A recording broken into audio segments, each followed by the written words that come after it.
बाप ने कहा बेटों से कि खेत बाग घर बेच दूं, चलकर रहूं तुम्हारे साथ शहर में।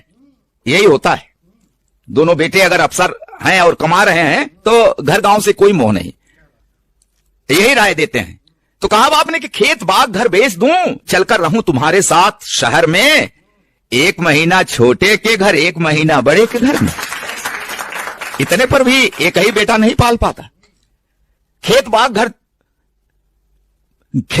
बेच दूं, चलकर रहूं तुम्हारे साथ शहर में। 1 महीना छोटे के घर, 1 महीना बड़े के घर में। ठीक कह रहे हो मेरे बेटों, समझ में मुझसे बढ़कर हो तुम। मैं किसान अनपढ़ गंवार हूं, पढ़े लिखे हो अफसर हो तुम। कांधा अपनी मां की अर्थी को न दे सके, इसका गम है। नहीं आए थे उस दिन जिस दिन मां का देहांत हुआ। कांधा, सत्य घटना का वर्णन कर रहा हूं मित्रों। कांधा अपनी मां की अर्थी को न दे सके, इसका गम है। लेकिन 13वीं पर आए, ये एहसान क्या मुझ पर कम है? क्या बतलाएं तुमको हमने कितने नाजों से पाला था। क्या बतलाऊं तुमको हमने कितने नाजों से पाला था। तुम दोनों को चमकाने में खुद को धूमिल कर डाला था। ढंग की शिक्षा के प्रबंध में दिन बीते कितने बेढंगे। किसी तरह सिर ढका अगर तो पांव रह गए अपने नंगे।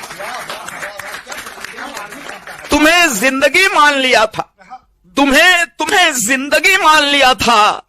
इसी लगन में थके नहारे हम कितने बेरंग हुए, तब सुर्ख हो सके स्वप्न तुम्हारे। हम कितने बेरंग हुए, तब सुर्ख हो सके स्वप्न तुम्हारे। स्वयं बेसुरे हुए तुम्हारे जीवन के संगीत की खातिर। कदम कदम पर हमें हारना पड़ा तुम्हारी जीत की खातिर। जीत मिली तो क्या बतलाऊं कितनी फूल गई थी छाती। जीत मिली तो क्या बतलाऊं कितनी फूल गई थी छाती। लेकिन किस्मत ऐसी निकली, हार गए हम जीती बाजी। 3 महीने तक मां तड़पी, तड़प तड़प कर देखी रास्ता। मगर न आए उसके बेटे, एक व्यस्त दूजा भी व्यस्त था।